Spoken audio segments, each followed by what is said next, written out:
have to give my 2 cents on this David or D4VD, this fool, because shit's crazy. We'll get to him, but this is really about a very young 13-year-old girl named Celeste Rivas Hernandez. On September 8th, 2025, the decomposed and dismembered remains of Celeste were found in the front trunk or frunk, I'm not saying that, the Tesla trunk of David's Tesla. Okay. She had been in there for weeks. She was so decomposed that she had to be forensically identified. When she was alive, she was around 120 pounds. And when she was found deceased in David's trunk of his Tesla, his front trunk, she was around 70 pounds. Her remains were around 70 pounds. That's how decomposed she was. So she had been in that hot-ass car for weeks. Where was David? On tour. On tour. Yeah. He was on tour. Who the fuck is David? His name is David Anthony Burke. He's from Queens, New York. Apparently he started his career as a YouTuber. He was making like Fortnite videos. But he is an interesting sort of musician. I can't play his music, but just very murder-esque. That skyrocketed his ass into fame. He's got this dark, edgy personality. I don't know. It's different. It's different, especially when we get into what happens later. Like, come on. Is 20 years old, and he was also dating 13-year-old Celeste when she went missing in 2024. Back to September 8th, 2025, Celeste's body was discovered in a 2023 Tesla that was found in Hollywood Hills after it had been reported as abandoned on September 3rd by the neighborhood residents that complained that it was just like a dusty, dented car that had been sitting there. And this was like an affluent, fancy-ass neighborhood. So the neighbors were tired of seeing this dusty Tesla sitting there, and it also had an odor. They ran the registration, and it was to David. Not only that, but the Tesla was parked right down the street from the place David was renting. So, I mean, so while all this is going down, David is on tour. David is on tour. And he remains on tour. A big music tour, which is a very, very interesting theme. Like, the whole thing is so twisted. Like, I don't know how we got here as humans.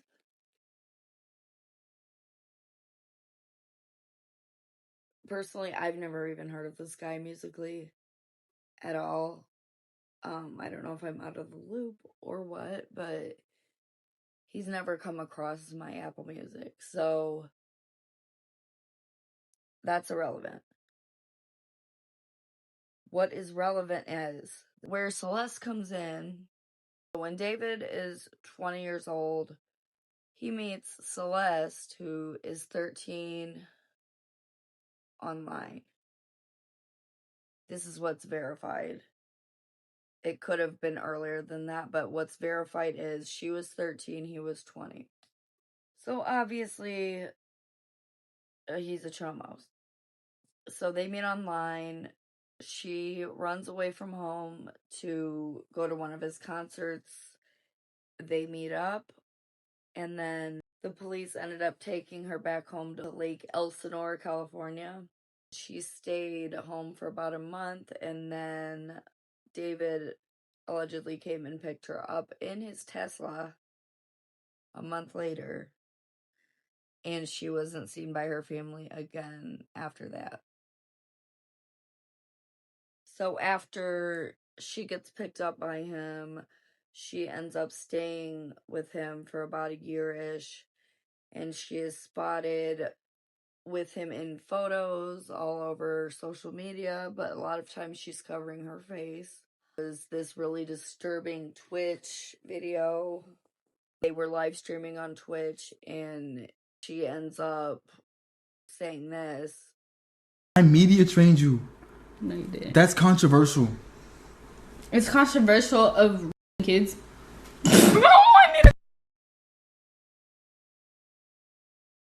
Really good. Okay, it's been a good one. Bye. Bye, guys. Mwah, mwah, mwah, mwah, mwah. Oh my! Delete everything. Delete everything. Everything goes. Which seems to me like it's a cry for help. Like, obviously she knows it's wrong if she's saying that. And she's saying that in front of all these people that she knows are watching. So it's like, you know, I feel like that was a subtle cry for help. I mean, she seems like she's, like, people would look at it and be like, oh yeah, she's all for it. Like, but the poor girl, even if she was all for it, she doesn't know. At that age, she doesn't know. Her prefrontal cortex is not nearly, she cannot, that's why there is no consent at that age. Period. So she was with him around a year. She was seen with a tattoo on her left ring finger that said David. And she also had matching tattoos with David that had shh on the finger right here, like shh.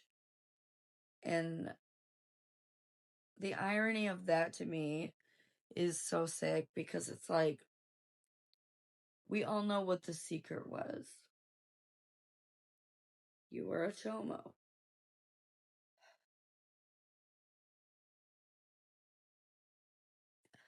She was portrayed to be much older, but he was a predator. He is a predator. He is a predator. Regardless of there being no charges right now for his involvement in her death,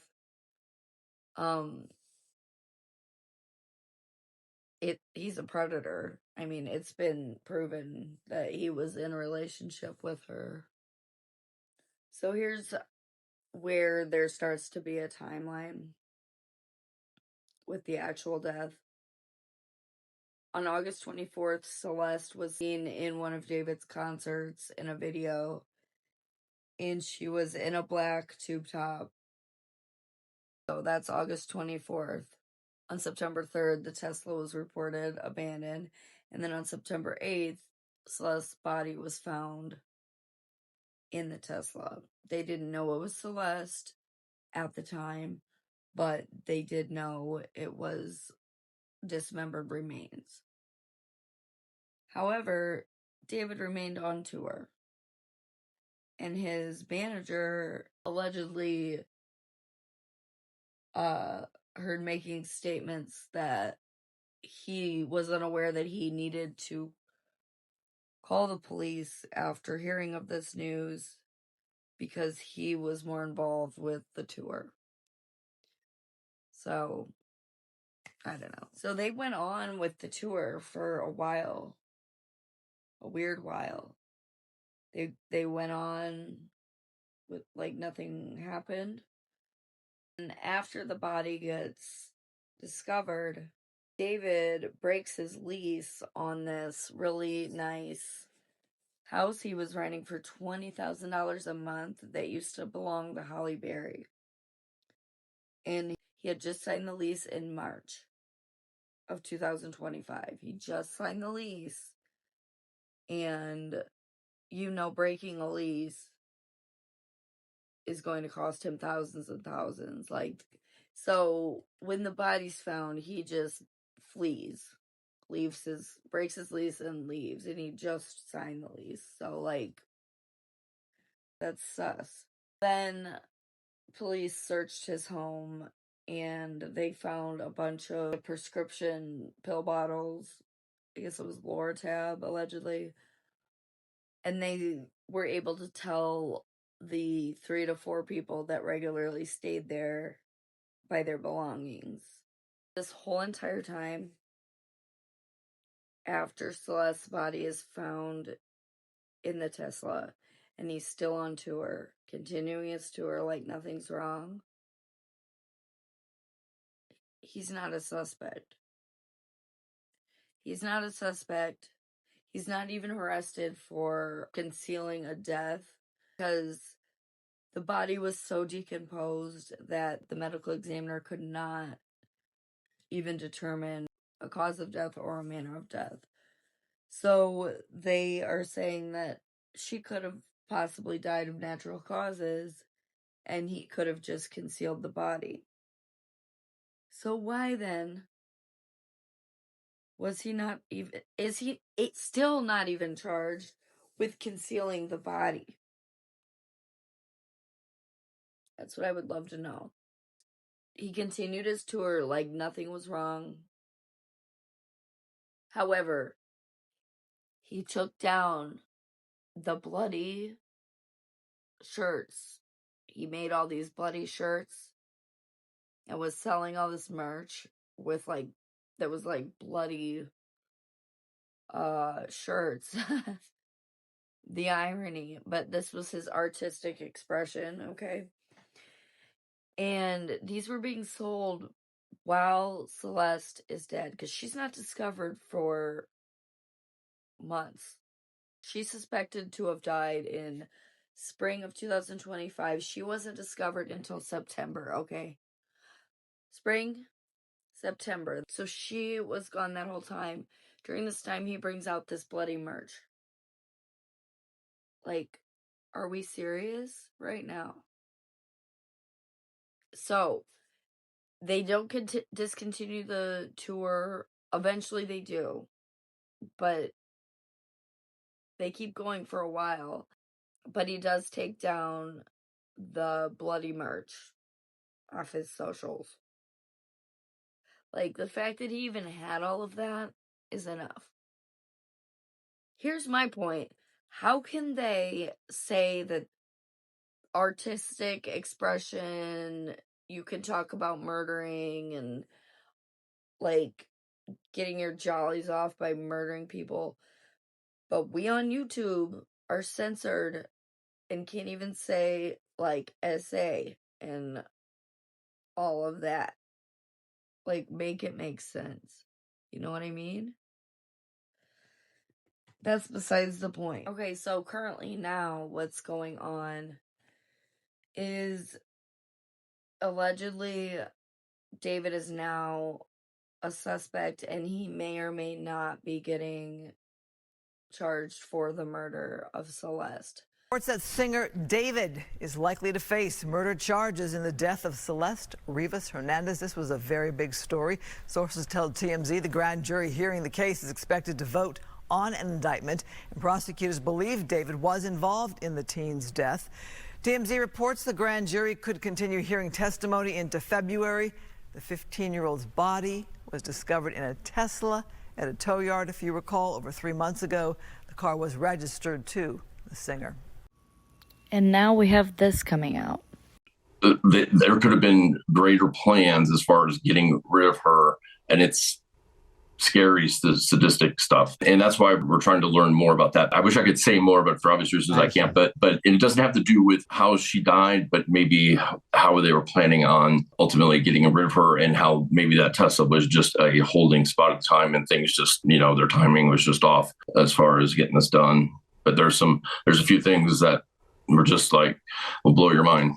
Given what he has said about his findings, this is what we need to talk about. He just posted this on X. Quote, Although my words have been misquoted by some, what I actually said about certain items found at the Doheny address was that they were, quote, items you would expect to find on a farm rather than in a home in the Hollywood Hills. One of those items was a burn cage incinerator, advertised to burn at 1,600 degrees. Human cremations are typically performed at approximately 1,400 degrees.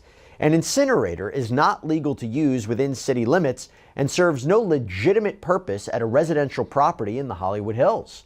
Some will argue that this item was intended as a prop for a video. If that were the case, it raises several obvious questions. Why would a 55-pound bird cage be delivered to a private residence instead of directly to a prop designer or production house? Why would it be ordered before departing on an extended world tour? And why was it never used in any video production?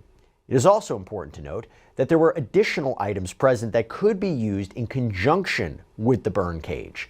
To be very clear, this burn cage was not used. It was still new and in the box. However, given that Celeste Rivas Hernandez's remains were ultimately found in the Tesla trunk, the presence of an incinerator at the same residence associated with that vehicle necessarily raises questions about intent.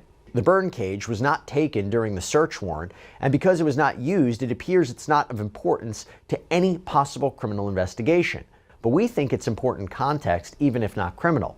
The burn cage and other related items were delivered to the residence under a false name, although the deliveries were accepted at the property. Attached is a photograph of the actual burn cage incinerator as found at the residence, along with an image from Dr. Burns' advertising materials for the product. Hashtag Celeste Rivas Hernandez, hashtag David.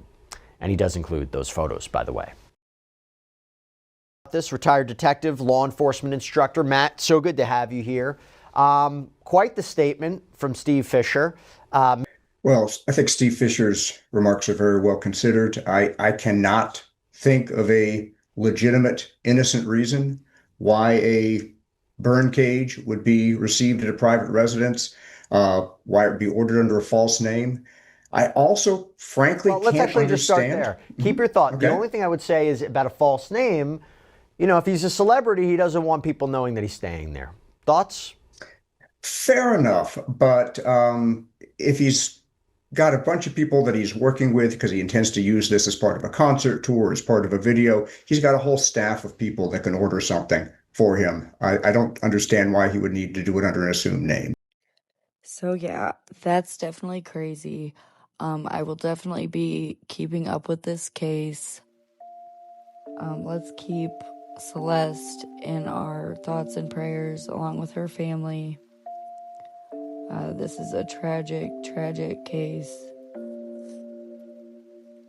Thank you for watching. Stay safe out there. Subscribe, like, and comment, and let me know what you think about this.